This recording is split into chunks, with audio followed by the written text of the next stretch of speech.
Shomrabyug. Ladies and gentlemen, welcome back to Sure Look, Sure Listen, the podcast that takes a pop at culture. Sure look, sure listen. Sure look, sure listen. Sure look, sure listen. Sure look, sure listen. Sure look, sure listen. Sure look, sure listen. Sure look, sure listen. Very good and very exciting, Ben. Look, let's cut straight to the chase because we have a ton of John Wick content to get... No, not John Wick. Dungeons & Dragons content to get through this week. But before we even get there, we have to look at the new trailer for Renfield, Nicolas Cage's latest hit, and the new trailer for Power Rangers Once and Always, which, as it turns out, is just Power Rangers. But not only do we have to look at that, we've also to look at the major disappointment for Marvel Phase 5, Benjamin. And we've seen so many films. We've just been in the cinema non-stop, Ben. We went to see Shazam, we went to see Dungeons & Dragons, and we went to see John Wick 4, although you went to see John Wick 4 separately because you were tired. Sure, listen, Michael, if that wasn't enough and a perfectly valid excuse not to go to the cinema at 9 p.m. in the evening, we're also going to be taking a look at another Dungeons & Dragons movie, Michael. We had the esteemed privilege, nay, the honour, Michael, of attending a special screening of 2023's Dungeons & Dragons Honours Among Thieves, Michael. Yeah, I was there. Yeah, we were there, Michael. I saw it! Yeah, sure, it was the two of us, wasn't it? Along with a host of Dublin kind of nerd and D&D and comic book and Comic-Con royalty, Michael. Illuminati, in a sense, Ben. In a sense. And come here to me, Michael. We went to see that, and we have to say, Michael, good old time. We had a good old time at it, yeah. Do you know what's not a good old time? Is it 2000s film Dungeons & Dragons? Yeah, it's fucking shite. Oh, no use at all. Well, that's the end of this week's podcast, ladies and gentlemen. Thank you very much for listening for our insights. So that was it from us, Michael. But we've got loads to get through. Let's hop on in there. Benjamin, before we do, though, I forgot to tell you, I was on a podcast last week. Sorry? I was on a podcast, Benjamin. I was on the Mediocre Hobbies podcast for my other thing that I do. Fuck you. I know, yeah. I didn't even invite you. How dare you? I was on the Mediocre Hobbies podcast, Ben, and I had a grand old time. I think I'm just going to hang up. Yeah, do. We're just going to hang up. It's Benjamin, it's about my other Warhammer interests. It'd be nothing. You'd be so bored, Ben. Your other interests, Michael? How's your poetry podcast going, Ben, you son of a bitch? How long have you had other interests? Are they younger? Are they younger interests? My interest in Warhammer, Ben, is older than you. Is it because they struck your ego, is it? Yeah. I love it. I love talking about Warhammers. All these young plastic figurines throwing themselves at you. Go and listen to it. It's on the Mediocre Hobbies channel on YouTube and probably Acast and Spotify. Paint me like one of your miniatures, Michael. I bloody well will, Benjamin. Benjamin. Very good. Speaking of painting you like one of your miniatures, there's nothing new this week. But we did get a final trailer for Renfield. We did. We didn't talk about this, Michael. This came out, and given that I am arguably Nicolas Cage's number one fan on the island of Ireland, what a shame. What a shame. We went to see Pig. We went to see Pig, Michael. Nobody saw Pig. Nobody saw Pig. It was great, though. It was fucking great. Part of the Cageissance. Absolutely great stuff. Yeah, Renfield looks like they might as well have just called it Marvel's Renfield. Yeah, I'm into it though. Nicholas Hoult is continuing his streak, Michael, as the weirdly handsome man in weird side projects. Yeah, weird side projects with me, Nicholas Hoult from England. Ben, I'm going to have a sip of tea. Go on, have a slurp there. So, Michael, this is the long-suffering servant of Dracula, Renfield, who's in the original novel. He's the forerunner of Dracula's entourage, I suppose. And he's always eating flies. He's always eating flies, Michael. He eats insects. He's only a partially turned vampire boy. Is that what he is? Is he not what's considered in modern pop culture to be a vampire's thrall? He is a vampire's thrall, very much so, Michael. Good use of modern pop culture terminology to define an elder character. Well done. Benjamin, I know almost every word. Yes, you do. You spent long hours reading dictionaries for just this occasion. Devouring them. Like a Dracula, but for words. But for words, Michael. But come here to me. This looks to be very comedic. It's got Awkwafina playing Katie from Shang-Chi. Oh, Michael, I just don't care about Aquafina, and I don't know if that's racist. Oh, it wasn't until you made it racist by saying that. Yeah, I've probably made it racist now. I just don't like Aquafina. She plays the same character and everything. She does a big Aquafina. She does a big Aquafina on it, Michael, and I just don't care. Yeah. But it doesn't matter, Michael. We're going to get... It looks to be a love story between Aquafina and Nicholas Hoult. There are no love stories in cinema anymore, Ben. This will be a completely romanceless, friendly relationship. Just a platonic pair of pals helping each other out in the perilous grips of Dracula. Yes, exactly. No one will kiss. No smooches. There'll be no smooches, Ben. There's no smooches in cinema. Post 2019, post COVID, there's no smooching in cinema anymore. You can't. You're not allowed. No smooches. You're not allowed. Everyone will get COVID. Yeah. It looks very interesting, Michael. It looks to have quite a special effects budget. Yeah, they spent a lot of money on Nicholas Hoult leaping about the place like the character Beast from X-Men. Yeah. It's interesting. It feels very...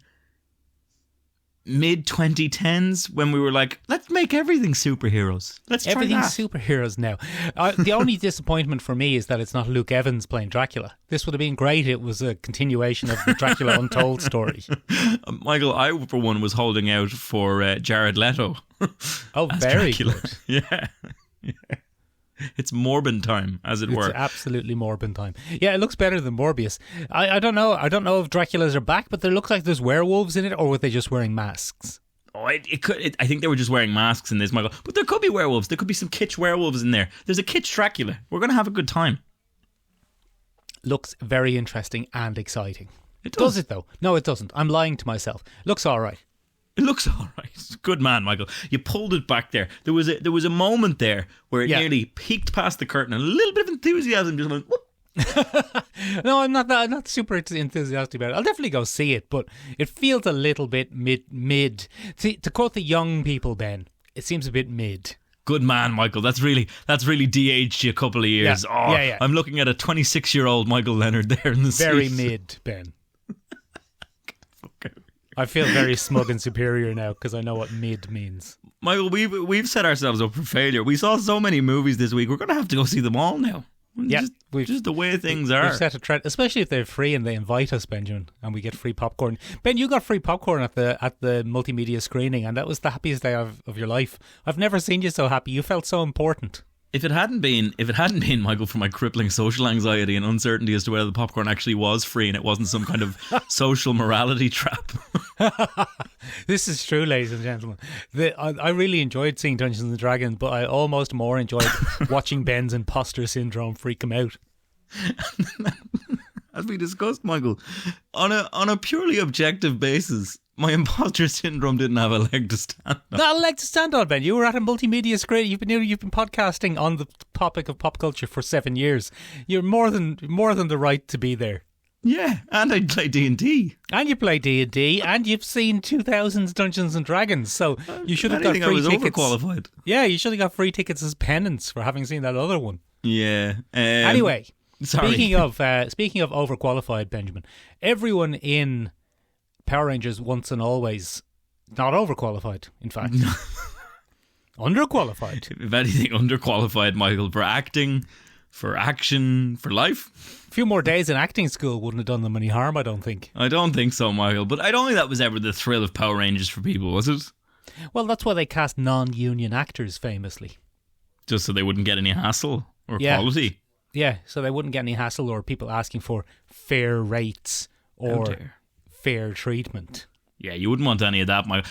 What's that? You say you've got a pain in your spine from the last stunt? Shake it off. Shut up, Amy, and do a flip. I don't pay you to stand around and gripe, Amy. Flip for me. Pay you to do a flip and a key eye. Give me a key eye. That was an off-key key eye. Give me an on-key key eye. So anyway, Ben, they're bringing back 55-year-olds to do flips and key eyes. It's not going to go well, Michael. The gist of this one. It's not going to go well. It's bizarre. They've brought back the two least popular Power Rangers. Go on. Zach and Billy. Now, I mean, the original Mighty Morphin Power Rangers cast, quite iconic. Yeah, go on. You know, they had Jason David Frank, your favourite. The Green Ranger. Yeah. They had Austin St. John, the Red Ranger. They had Amy Jo Johnson as the Pink Ranger. Sure, those are all Toy names. Thrang as the Yellow Ranger, and 2 of them are dead, and 2 of them have distanced themselves from Power Rangers. So you've ended up with the Blue Ranger and the Black Ranger coming back. The only 2 lads who do it. The only 2 lads. And funnily enough, I think in particular the Blue Ranger, the actor who played Billy, hated Power Rangers for many years because he was a closeted homosexual at the time. Oh dear. That it was filmed, and being a closeted homosexual in cheaply produced television in the 90s was not a nice place to be. Yeah, that's a tough gig. Apparently it was, and he had a terrible time, but obviously he has made peace with it, or I don't know, this is produced by a whole new set of people. I don't know the man's lived experience, Ben. Michael, but do you know he's who he back. probably do you know who he probably hasn't made peace with? Go on. His debtors, and therefore this is a great opportunity for him. It's a real Nicolas Cage situation. It looks like, Benjamin, they're killing off the Yellow Power Ranger. What? It looks like Rita Repulsa shoots an energy beam and kills the Yellow Power Ranger. Is it the original Rita Repulsa? No, I think she's dead as well. It's some sort of new robot body. Oh. Rita Repulso. Oh. But she shoots some sort of laser beam and kills a Power Ranger. And it looks a little bit like they maybe killed the Yellow Power Ranger off while she's in costume, so it can be Trini. It can be the original Yellow Power Ranger. Oh my. And they can memorialise her in a way. Oh. And then bring back the rest of the Power Rangers for a nice bit of Power Ranger style revenge. Do you think Rita Repulsa has that weird moment where she's like, "Oh fuck, I did it! Oh fuck! Oh shit! Oh Jesus! Oh no! They're going to bring back some second stringers now to beat me up. No, but I just love the idea that she finally achieves what she's been trying to do for decades. To and she kill just a goes, Power Ranger. What? What do you mean she's not getting up? I thought they were invincible. Where are the sparks? Yeah, and then they bring back like substitute Power Rangers for the red, pink, and yellow, I guess. I don't know. And maybe if she dies, I don't know. They've got some of the Power Rangers, they got some of the Mighty Morphin, they got some of the season 3, the post-movie cast. Very interesting. Will Very it be hard to good? know. Absolutely not. Yeah. Do I have to watch this one? I'm getting the sense you didn't even watch the trailer, so I didn't, think even Michael. though I didn't. The trailer was added very late in the game today, Michael. Was added on Sunday, Ben? That's not true. It is. Look, you can see the timestamp. I get a little email every time you add a trailer, Michael. Do you? Yeah. That's good. That gives me another avenue by which to annoy you. Another Speaking, petard Ben. by which to hoist me. Yes. Yeah. Speaking of annoying things that have happened, Go on. you know who must be very unhappy? Me in this podcasting relationship. Just because I was on the Mediocre Hobbies podcast. Fucking son of a bitch. I've slaved away for years on this podcast. We had a great time, Ben. We were talking about painting Warhammer. We were talking about collecting. It was great stuff. I gave you 2 podcasts, and now all you can talk about is some cheap floozy that talks about your interests. I gave you the best years of my I life. gave you the best years of my life. Go on, sorry. Anyway, you know who's very upset? Marvel, most likely. Oh, what a major's upset, Michael. It's he's really Ezra'd this situation. Now, Ben, we should preface this with a big, massive allegedly. Allegedly? A big, huge allegedly. Maybe. Something has happened with Jonathan Majors, possibly involving violence towards women. Yes. So, what we do know about this incident, Michael, He's done a big Ezra Miller. He's done a big Ezra Miller. He's on top of the world, and he's thrown it all away. Or he Bizarrely. hasn't. Or he hasn't. Yeah, we don't know. We weren't He's there. allegedly thrown it all away. Okay, so what we're looking at here is Jonathan Majors, star of Ant-Man Quantumania, Yeah, Creed 3, Loki Season 2. The Harder They Fall, which is an up-and-coming other movie that he's in, Yeah. and The Avengers, Kang's Legacy. Lovecraft Country. Lovecraft Country, yeah. Yeah. Anyway, Jonathan Majors, star of Men's Health magazine and Thirst Trap to a Nation, So ripped. was arrested in New York after police were called to a domestic dispute, and he was charged with assault and harassment after a woman sustained head and neck injuries. Allegedly. No, I think that's not allegedly. I think that's true. No, he was arrested and charged. Yes, so that's true. That's not allegedly. That's Yeah. a true fact. Yeah. So, unfortunately, Yes. it looks to be violence against women. That's not ideal. Not great. Not Any great for- violence is bad. Yeah. Violence against women is particularly bad. I disagree, but Okay. it's not a good look for our Jonathan Majors. Not great news for him. So, No. this happened on Saturday. Yes. It's allegedly to a 30-year-old woman who is Jonathan Majors' current girlfriend. Oh, a classic Chris Brown type situation. Probably ex now. One would hope. But, yeah. So at around 11 a.m, they responded to a 911 call inside an apartment in the Chelsea neighbourhood in Manhattan. Okay? Yes. The victim informed police she was assaulted, said a police spokesperson. Officer placed the 33-year-old male into custody without incident. The victim He looks older. He looks much older. I am genuinely shocked that he's only 2 years older than me. Yeah. How old are you? I'm 31. Oh, you've got that bang on. Yeah. Well done. The victim sustained minor injuries to her to her head and neck, and was removed to an area hospital in a stable condition. Oh, I thought you were going to say for post-mortem. Now, Majors was no longer in police custody as of Saturday night. Okay. All right. He had the party. Now, what's interesting here, Michael, is that his representation has doubled down here and said he has done nothing wrong. Now, I don't know if they're pro-beating women, and that's why they've taken that stance. He did nothing wrong. She had it coming. She had Why it coming. I oughta. Yeah, so I don't know if they're just a bunch of sodges, but I don't hope think not. that's what they mean, Michael. I think what's actually happened here is that they are claiming that he is not after betting a woman, Right. and that this is a false accusation somewhere along the line. Now, Michael, we don't know We don't know. We weren't what's there. happened. we I've weren't heard a few different rumours about the mill. Despite allegations, Ben, you weren't there or involved. I wasn't there or involved, Michael. I was here worrying about where you were till all hours of the morning with a dinner on the table. You weren't. You were And- cradling your popcorn, hoping no one was going to come and say, "Excuse me, sir, you're not actually entitled to that free popcorn," and take it back off you. I'm assuming the Coke Zero was free as well, sir. That'll have to come with me. Yeah, that's perfectly fine. Take it away. But so allegedly, Michael, Yes. there are a few different things going on here. One is that there is video footage because this apparently, the assault itself took place in a cab. Oh, classic. So this is interesting for two reasons. Number one, there is more than likely CCTV of the incident Yeah. in a cab. Yeah. And number two, there are plenty of witnesses, apparently. Uh-oh. Oh. Now, the representation for Jonathan Majors has said that this is a good thing because the witnesses will set him free, so to speak. And another source has said that it is Jonathan Majors who placed the phone call to the police. Oh. So many twists. So many twists, Michael. Now, look, either way, it's messy. It's not what you want when you're in a stratospheric situation.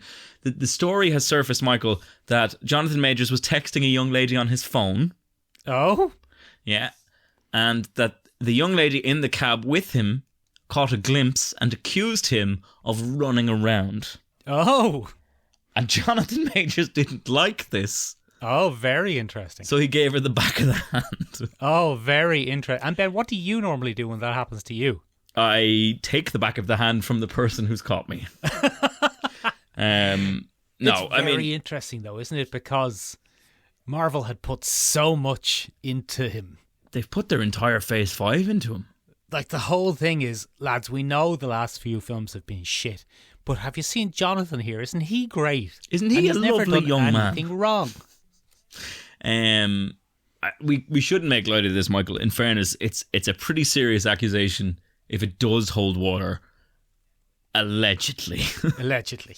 Speaking of Benjamin, Yeah. Justin Roiland is off the hook. Get out of here.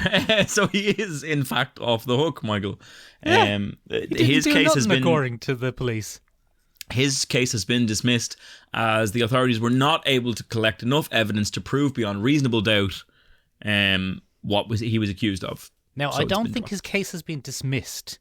I think you're chucking legalese around there, Ben, without any regard for what it means. Oh, sorry. Charges have been dropped.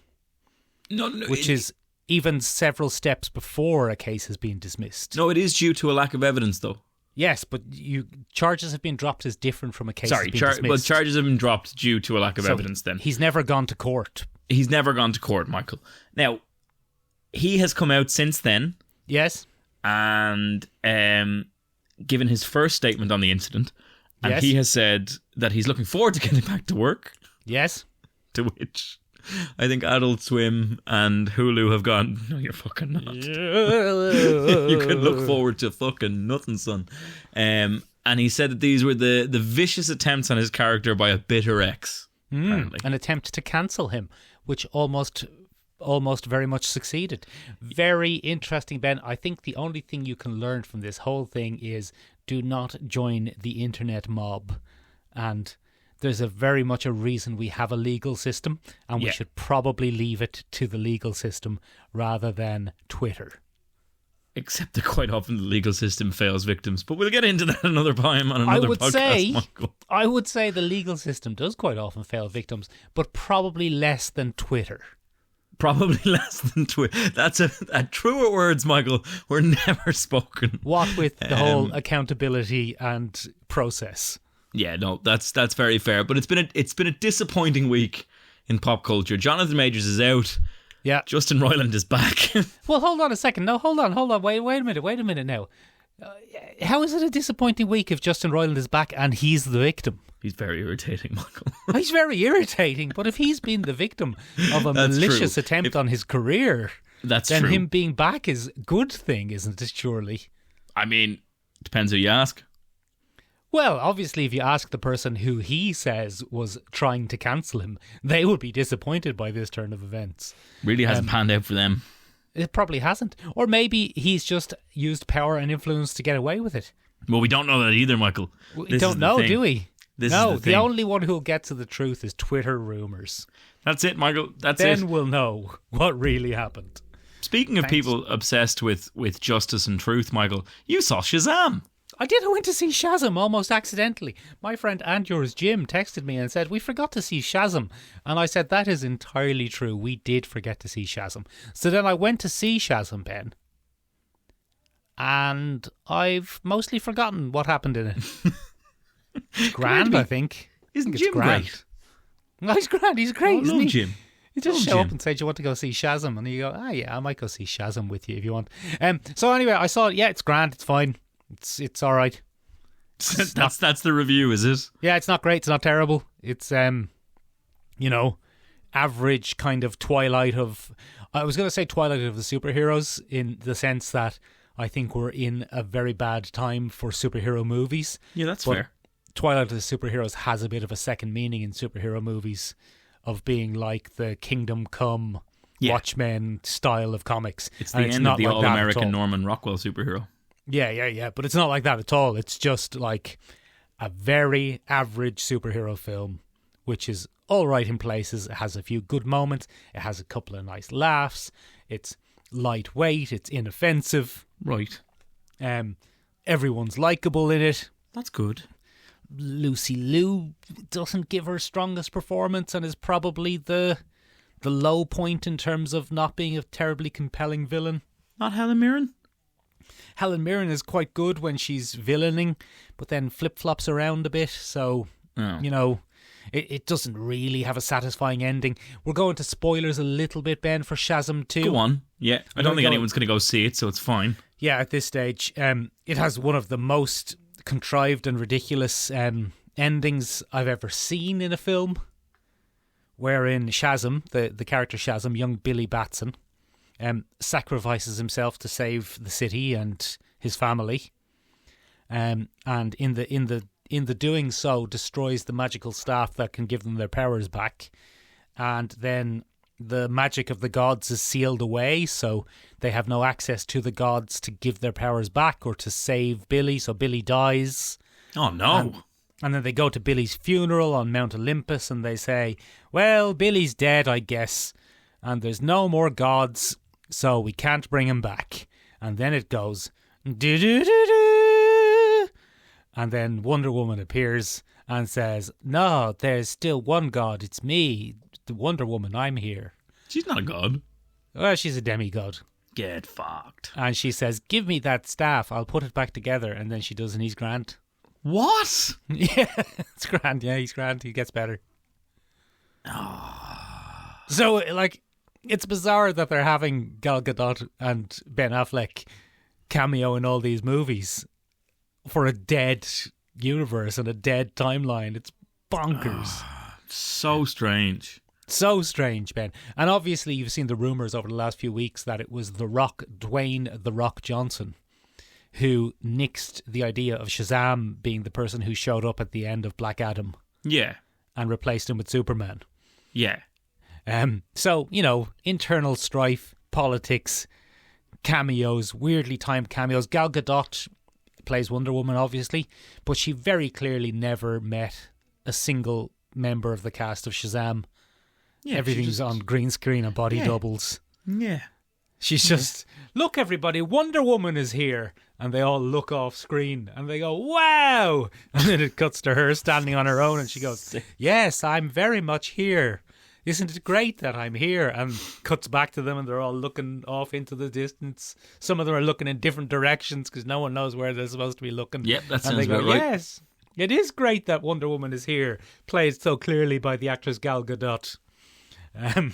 It's fine. It's not terrible. It's not horrible. It sounds terrible. It sounds horrible. No, it's not. It's not terrible. It's not horrible. It's a fine kind of Saturday afternoon superhero film.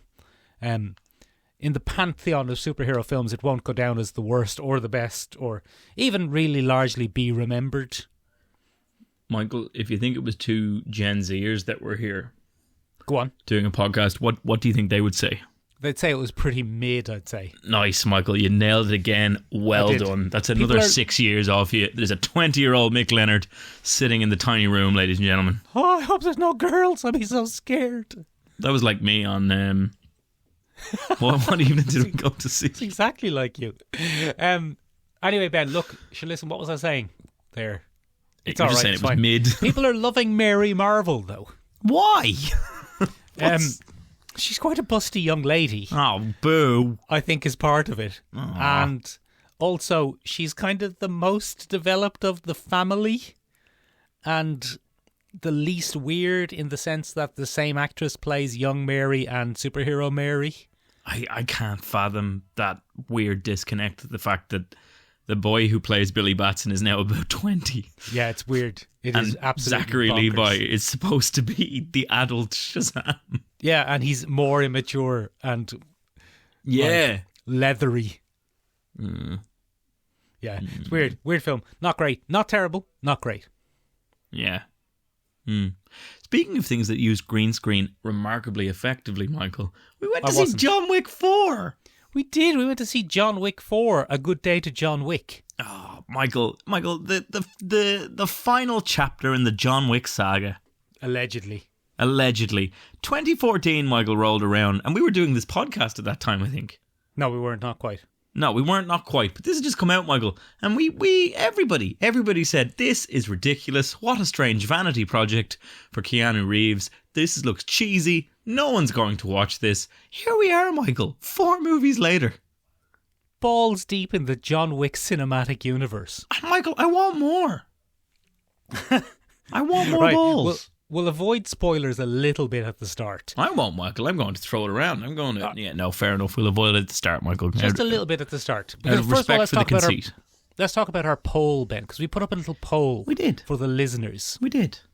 And we said, what John Wick was the best John Wick? Was it 1, John Wick, 2, John Wick 2, John Wicker, 3, John Wick with a Vengeance, or 4, A Good Day to John Wick? Those are all the definite titles. Don't look it up, ladies and gentlemen. Mick's done a very good job. They're the titles of Die Hard films, Ben. Yes, I don't know if you got that because you're not very pop culture savvy. I'm not. But I tell you what. You got freaked out by popcorn. Ben, I thought that this was going to be a real close one between... what is John Wick 4 actually called? Is it just called John Wick 4? Just called John Wick 4. The only one that ever got a subtitle is John Wick 3 Parabellum. Parabellum. And then they were just like, nah. Nah, that's too complicated. Nobody even knew what a parabolum was. No, I don't know what a problem is to this day, and I saw the movie. Yeah. They don't even explain it.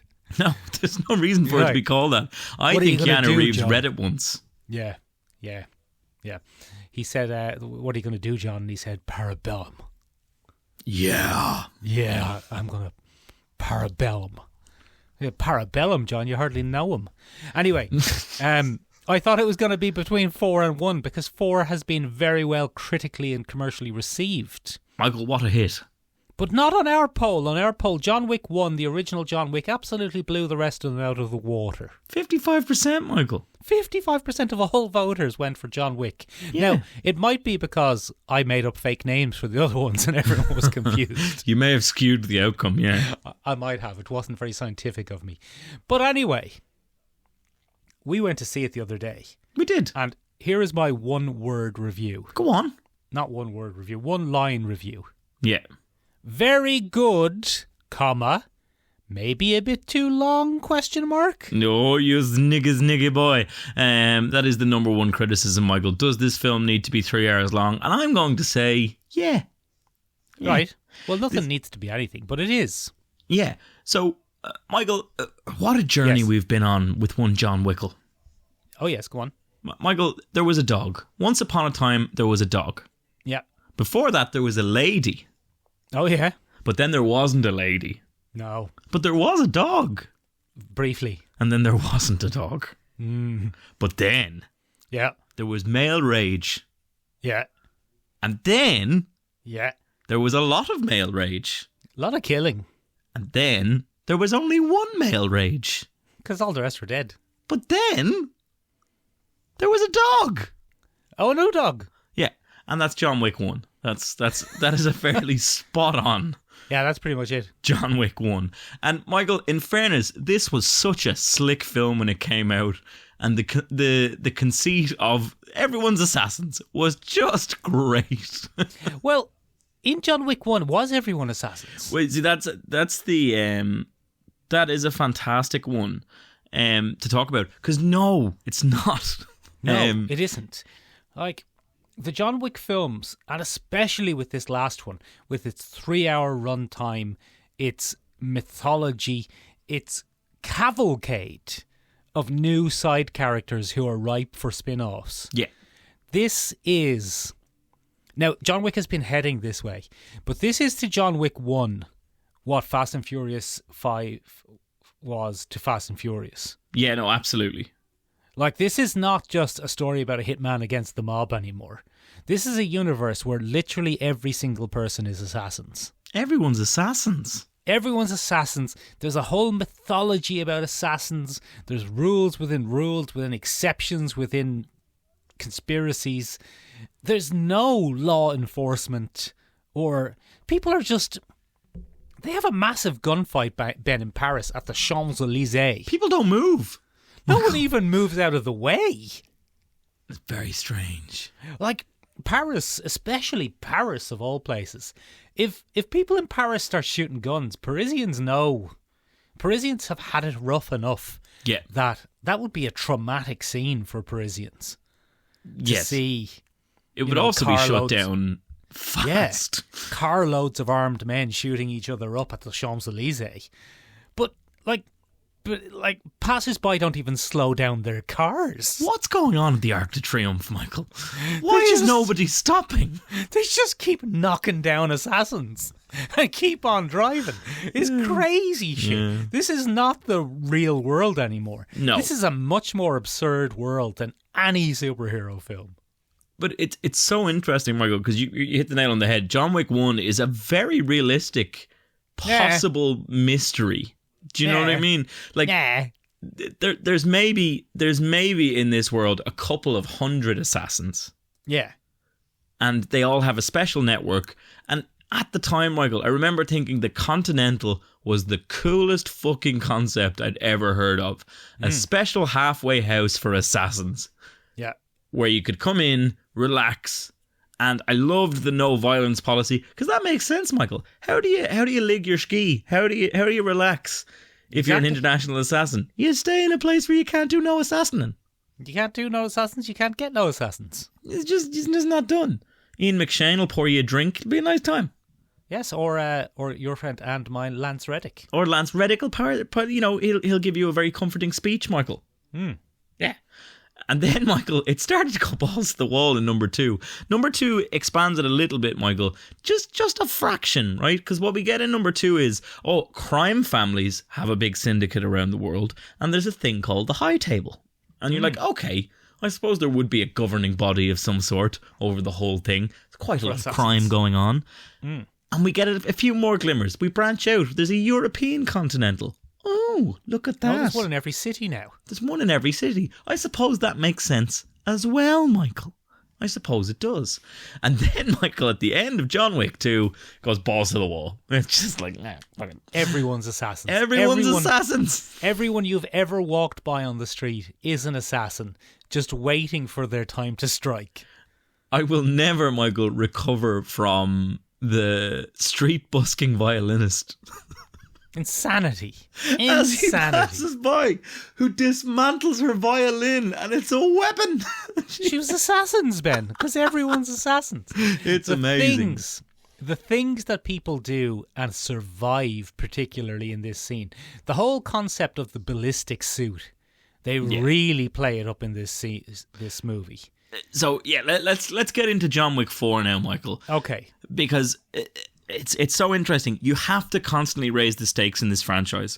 And the big challenge at the end of John Wick 3 is the High Table Guard, who are armour clad head to foot in bulletproof armour. Yeah, it doesn't matter though, because everyone's got bulletproof suits now. Because everyone's got bulletproof suits all of a sudden, Michael. Where did that come from? Ballistic suits, everyone's got them. Everyone's got a ballistic suit. And they use a bizarre technique where they kind of Batman their way around. Great, Ben. I love the visual of like middle-aged men holding their suit jackets above their head like they're out in the rain, blindly firing pistols at each other and no one getting hurt. Pissing bullets, Michael.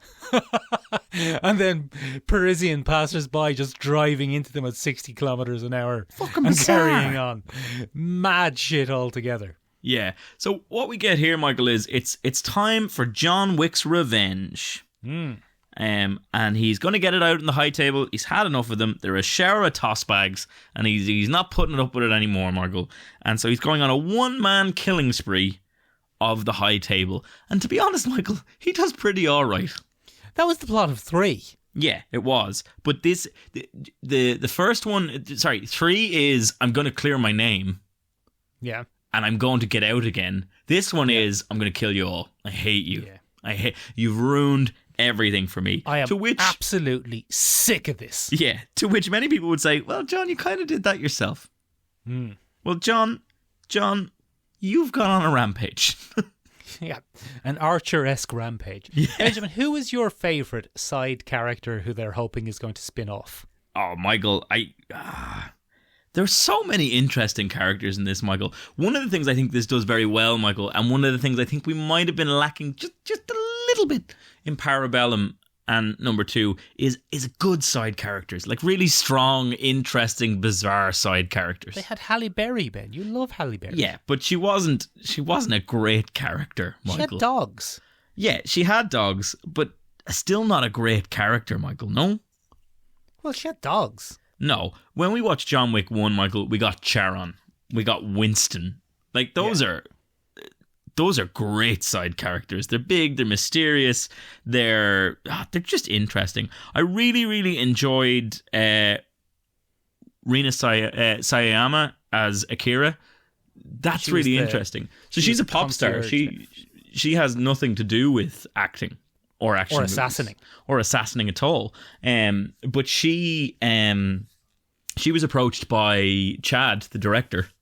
Chad. That's his name.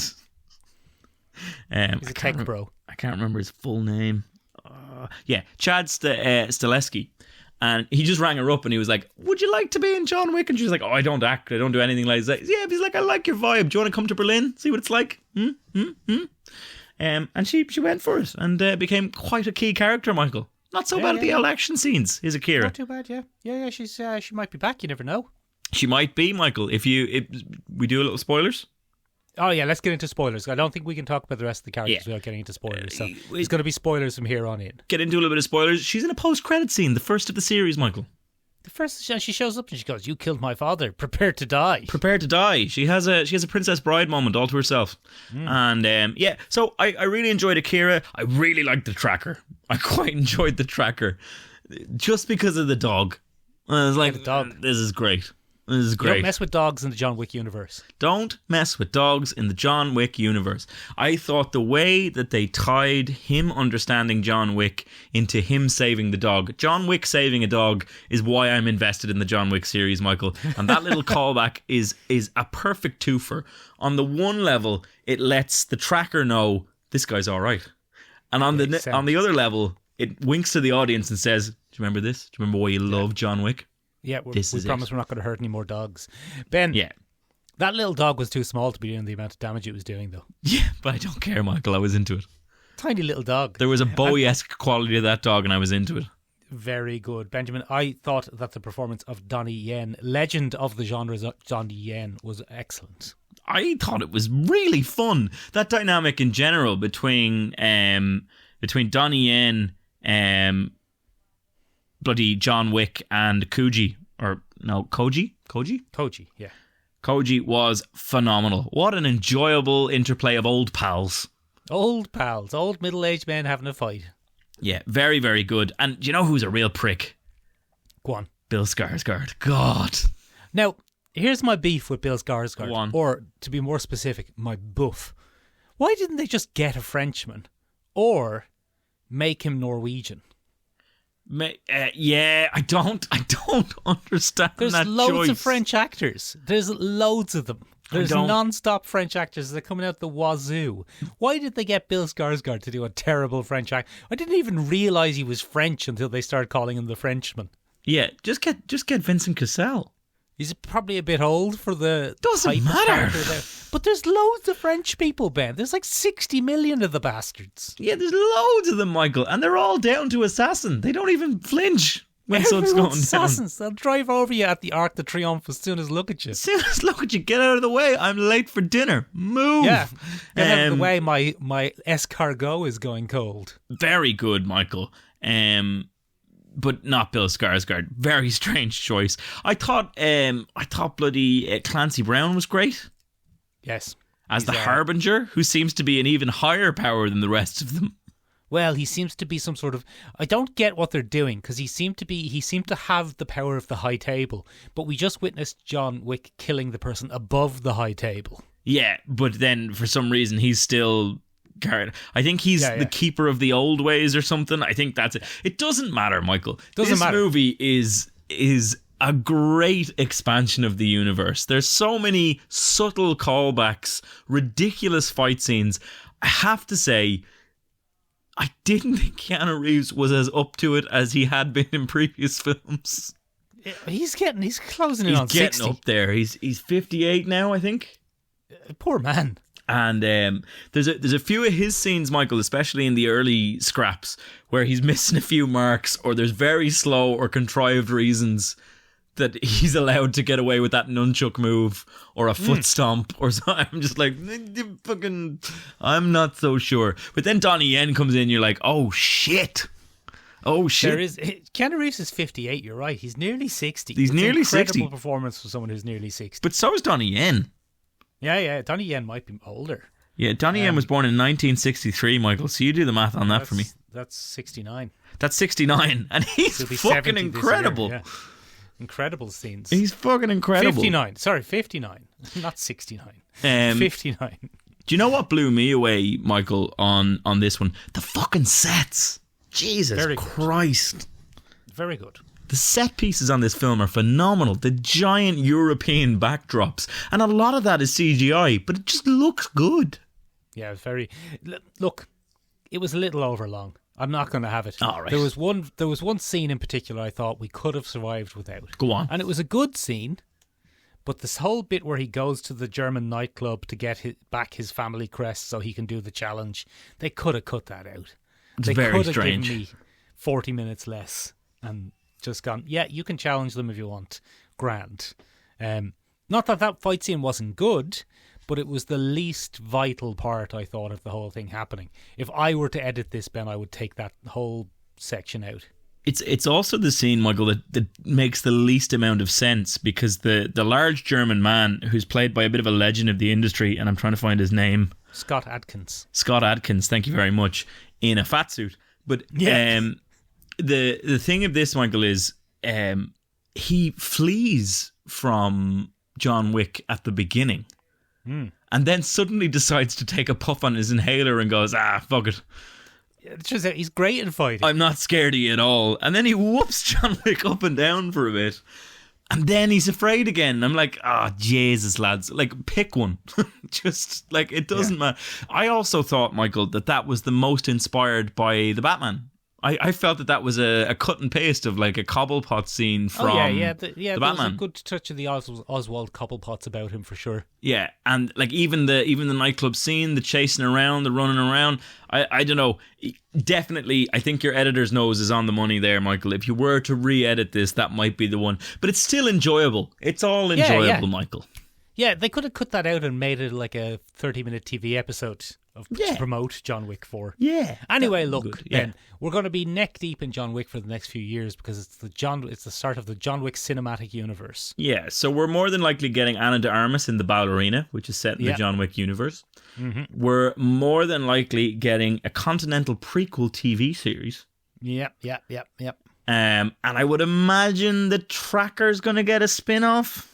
He'll probably get a spin-off, and it looks like we might get a spin-off of Donnie Yen versus Japanese pop star. I think that's going to end up being a buddy cop film or TV series. Where a classic. They fight a little bit, then they're mates. Yeah, then they're mates in a kind of Winter Falcon kind of gig. Winter Falcon. Very good. Benjamin, we've seen so much. Michael, we've been through so much this week. We've been through so much this week. One of the things we've been through is, we're 46 minutes in here. One of the other things we've been through is we haven't had time. We haven't. This is incredible stuff. I saw 4 films this week. Too many films. We also saw Dungeons and Dragons: Honor Among Thieves. Michael, you and I, well, now, we're not going to spoil this, because we saw this was a preview screen. No, so it's not even out yet, ladies and gentlemen. We're just special. Yeah, we're 2 special boys. 2 special boys, and they've given us podcast microphones for some reason. No, we bought them. We did it ourselves. Yeah. Manifest Destiny, Michael. That's what we went for. Exactly. And Michael, go ahead. I realize, ladies and gentlemen, is why we're Ireland's least popular pop culture podcast. I've just realised I'm pushing to get on with time and then interrupting you with bad jokes. So you go ahead there and tell us about Dungeons and Dragons, but no spoilers, because we've seen it because we're special boys. And we got some tickets thanks to Forbidden Planet and the Odeon Cinema, which was very, very nice of them. And we got to go see a special preview screening of Dungeons and Dragons: Honors Among Thieves. It's out on March 31st here, Michael. Honor Among Thieves. You're repeatedly calling it Honours Among Thieves. Honours Amongst Thieves. They studied very hard, Michael, and they passed their leaving cert with flying colours. And they got Honours Amongst Thieves. That's a good joke. Yeah, thanks. It's a very Irish joke, but I think it landed. Come here to me. Michael, this was a much more enjoyable film than I thought it had any right to be. What I've been telling people, Ben, is, do you remember when Marvel movies were good? Yeah. It feels like that. This is Guardians of the Galaxy meets Lord of the Rings meets I don't know what way you'd mash it up, Michael, but what an enjoyable film. No spoilers here, ladies and gentlemen. You won't get any. Spoilers but I'll give you my highlights in broad strokes. Very broad strokes. Very broad strokes. The character work, ladies and gentlemen. Chef's kiss. Some of them. This is the best thing I've seen Michelle Rodriguez in years. She just plays a stereotypical dumb barbarian, though. But it works so well for Michelle Rodriguez. She really fucking nails it. And there's a lot of sentimentality to it. I absolutely love it. Chris Pine proves himself to be the best Chris. For the time being. For the time being, until some sort of scandal rocks us all. Yeah. So, number 2, one of the best chase scenes that I've seen in years. Oh yeah, you did enjoy that chase. I was so fucking into it, Michael. Yeah. Just in terms of a well executed concept, Michael. In terms of that going from a storyboard to an on-screen thing, it's just so well done, Michael. So enjoyable. They use one of the core concepts of D&D to pull it off with a little bit of spice and aplomb, and it just works really fucking well. It's good. It's good. It was really, really, really good. And number 3 was fighting, using the unique things that made characters special. Worked really, really well. Yeah. I really liked the action in this film. I think it went really, really well. And as bonus points, what a heist. What a heist. Yeah. Great heist. Really Yeah. good heist. Now, it's not amazing. No, It's not as good as Guardians of the Galaxy Volume 1. Fuck you, you're wrong. It isn't. It's No, you're not as wrong. good as Guardians of the Galaxy You're wrong. Volume 1. It's a good movie. It's a good movie that throws back to that era of, kind of 2010s filmmaking before Marvel and DC started turning themselves inside out, not knowing what to do with themselves. There's a good heaping dose of Pirates of the Caribbean to this. There is a good bit of Pirates of the Caribbean. There's a good bit of there is a good bit of Guardians of the Galaxy. Yeah. There's not much Lord of the Rings, let's be honest. No. It's neither epic nor dramatic. But it's not as flippant as a Marvel movie either. Yeah. It has stakes, and people are not joking at the key scary moments, and characters do joke and characters are glib, but There's not a threat all the time. Yeah. There's a sense of threat and there's a sense of danger, and there are interesting and capable and competent male and female characters, Which is a nice change. which is nice, without it being the point. It just is. They're just good at what they do. Yeah, there's good male characters, there's good female characters, there's diversity in casting, Yeah. but without it feeling like that's the point, like Yeah. it sometimes can with modern Marvel movies. There's not a single setup, Michael, where a woman is doubted because she's a woman and then has to prove everybody wrong. Yeah, and there's also not like Chris Pine's character isn't the butt of every joke and comically incompetent. No, not at all. In fact, Which he's quite is- important. Yeah, which is fun. Which is the way Marvel are going. Let's say in comparison to Ant-Man's super genius, infallible, made a quantum tunneling device in her bedroom daughter, Yeah. and the idiot Paul Rudd. Yeah. You don't have that, and there's no question that Holga the Barbarian is the strongest and the best fighter, and there's no question to the point of it's never questioned. But what I really like about it is they trust each other to fulfill their roles. That's the most D&D thing about it, Michael. And you would know. Because I play D&D. You're a D&D boy. I'm a D&D boy, Michael. But it's so interesting because what we get is, it's just very good character work and a very diverse field of abilities, and everybody's given a moment to shine. I thought it was a really enjoyable experience as a film. Easily one of my favourite blockbusters of the last couple of years, Michael. So much so that I said, Yes. why don't we do an Exhumed episode? Yeah. And Michael, I've never regretted being on a pop culture podcast so much in my entire life as I did when I slogged my way through the year 2000's Dungeons and Dragons film. What an absolute bag of shit. What a steaming bag of fucking feces. Absolute muckery. It's just dreadful. It's dreadful from start to finish. I couldn't understand it. There's only one good thing in it, Benjamin, and it's what's his name? John Hurt? No. Jeremy Irons. And it's Jeremy Irons' gleeful overacting in every single word and gesture that he makes in this film. That's what bought him his castle in Scotland. I'm convinced. It's the prototype of him playing Ozymandias in the Watchmen series. Yeah, but at from a least few that's years ago. self-aware, Michael. Jeremy Irons is having an absolutely wonderful time. And then at the same time he's sharing scenes, although he might not actually be sharing scenes, with Thora Birch, who looks like she's being held at gunpoint and being forced to be in this. Was she in Ghost World? Yes.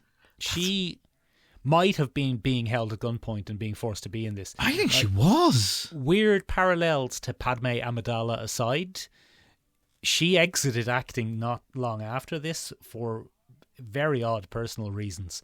So there might have been some weird family shit going on there. But as much as her performance is dreadful, and it might have been something going on with her, it's also, to say this movie is directed by someone, I think would be a bit of a leap. Oh, Michael, there's so many missing scenes in this film. It's very confusing. The dwarf character, Ben, they meet a dwarf. Actually, hold on, very quickly tell us what it's about. So, Michael, in the D&D movie, Yes. there's the kingdom of Izmir. Izmir, yep. Izmir. Izmir is ruled by a queen. An empress. An empress, my apologies.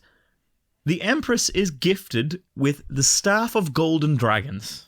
Yeah, and she can use it to control dragons. And she can use it to control golden dragons. Now, in the D&D universe, dragons are sentient and very intelligent creatures. So the ethics of that aside, that's what she can do. And it's what gives her... scepter of slavery. It's a scepter of slavery, essentially.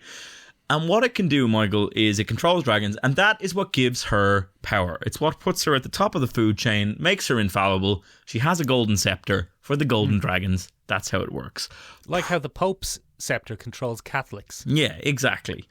Profion, Jeremy Irons... I think you mean Jeremy Irons. So that's a spot-on Jeremy Irons impression for this film. Profion has been trying to make his Alibaba marketplace version of the Staff of Golden Dragons. You're the staff of Red Dragon. No. At the beginning, he's trying to create a knockoff Golden Dragon one, which is why we have that bizarre opening scene where he tries to control a dragon with Damadir, and it fails. What's Damadir? What's his name? Oh, is that the guy with the blue lips? Yeah.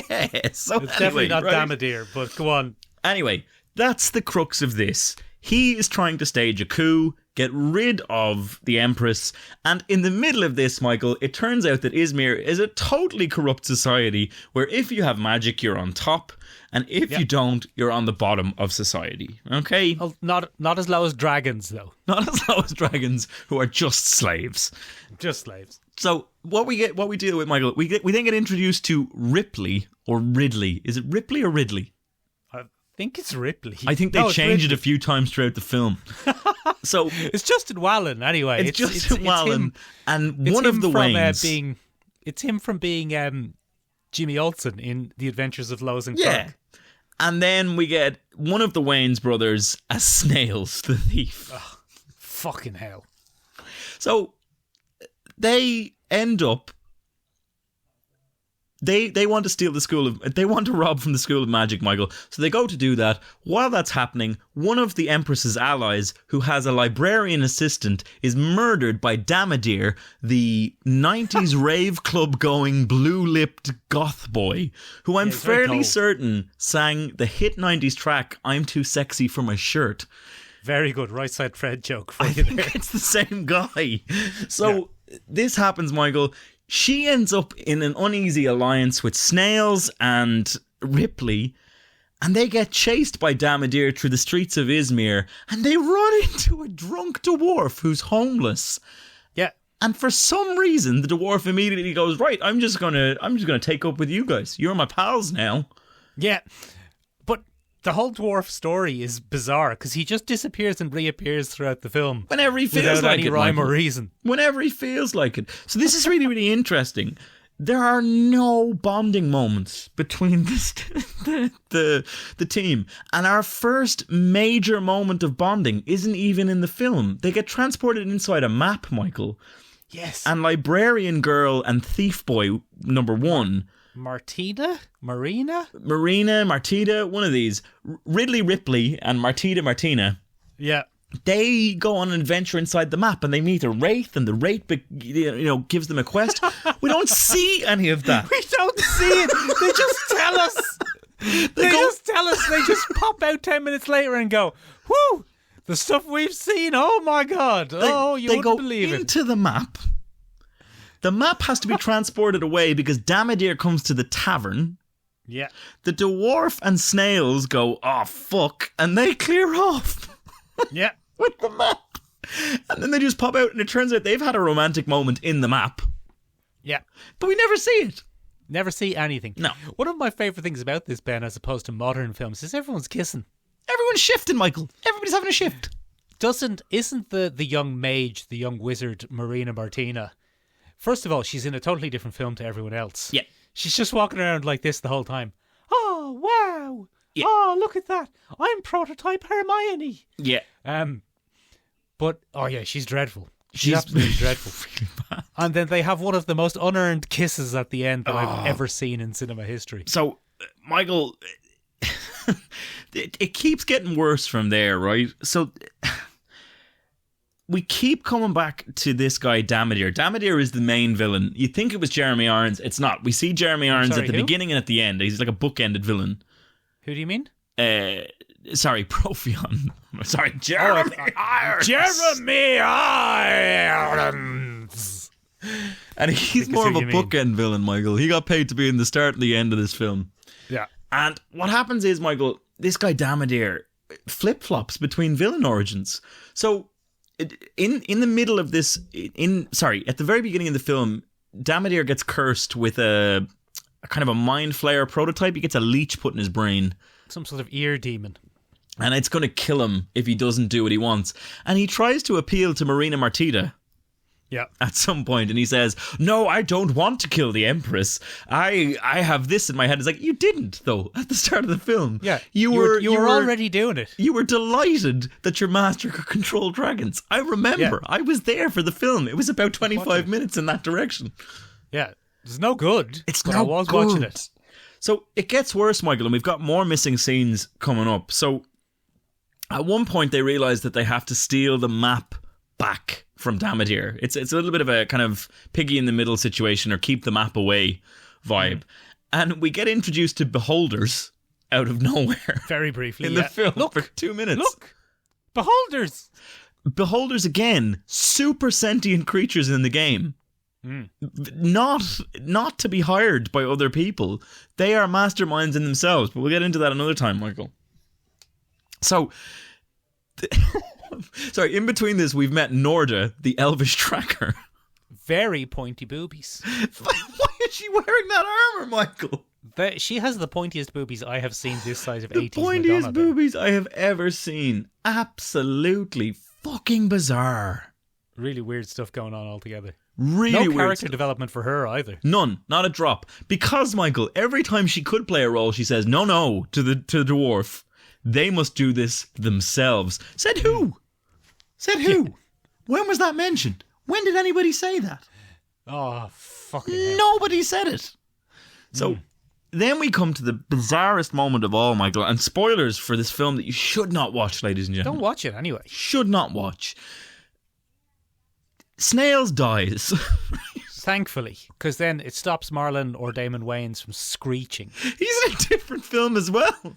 He's just screeching the whole time. He thinks he's in Scary Movie. He really does.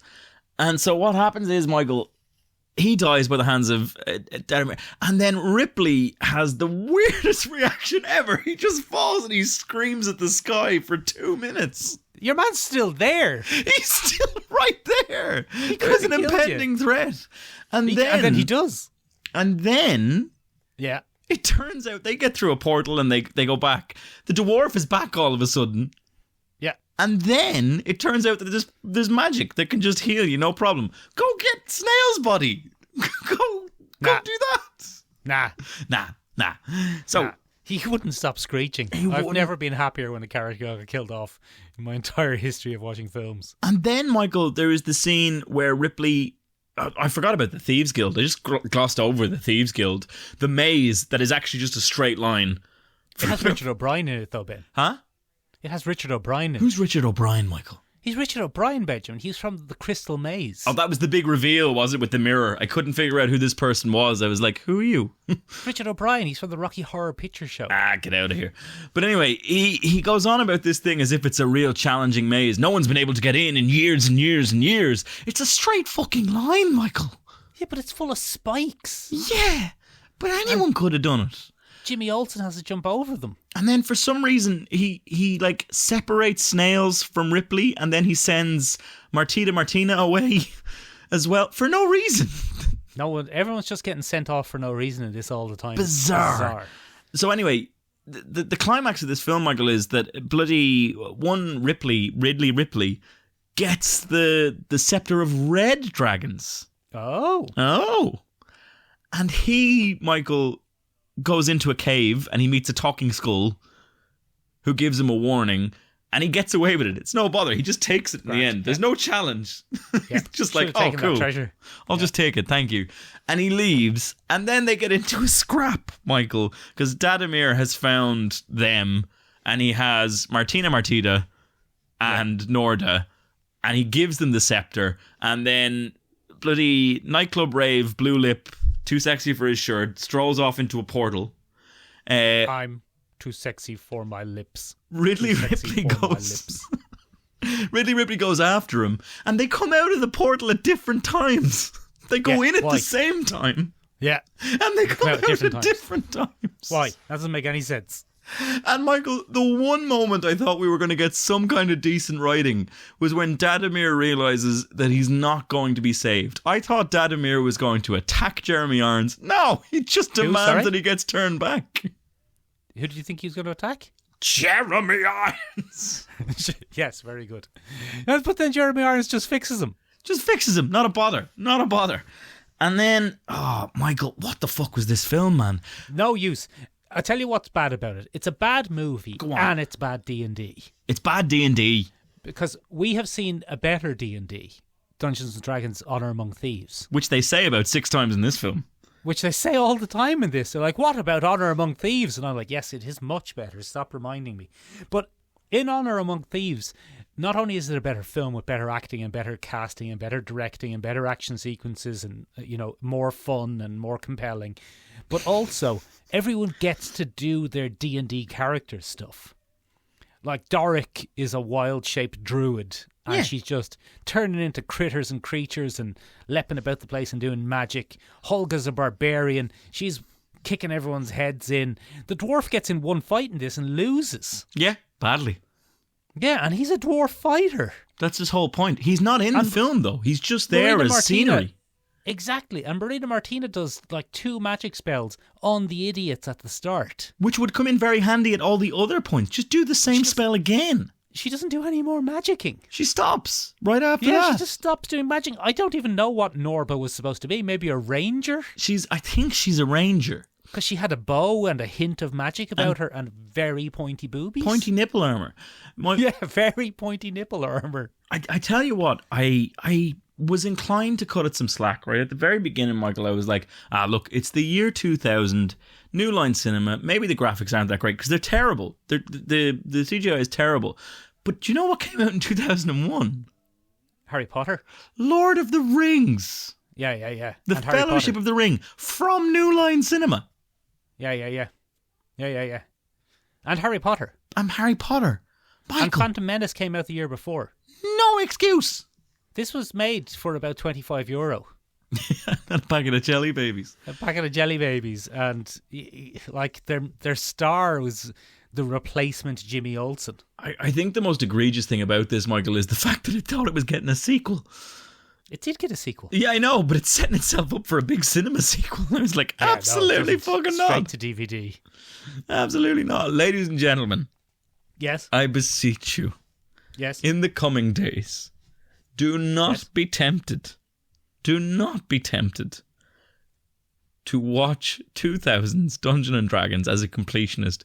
You don't need it before you go to see 2023's Dungeons and Dragons Honors Amongst Thieves A1 pluses for everyone.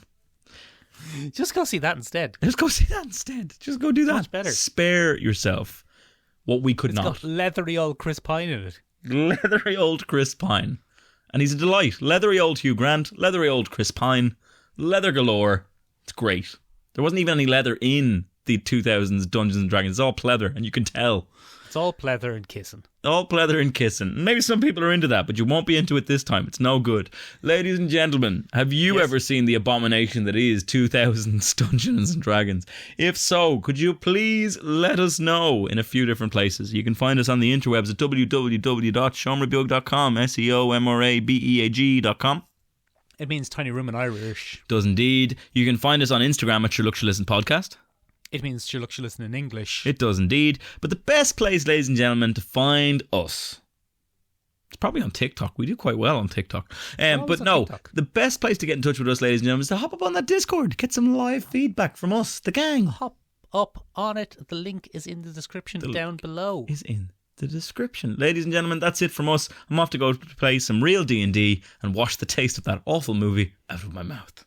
Benjamin, I've got a little treat for you to end the episode. Go on. I've had your good mate and mine, Jeremy Irons, record an ending. Oh, excellent. Right, give that a go. See you next Tuesday. Spot on. That was definitely him.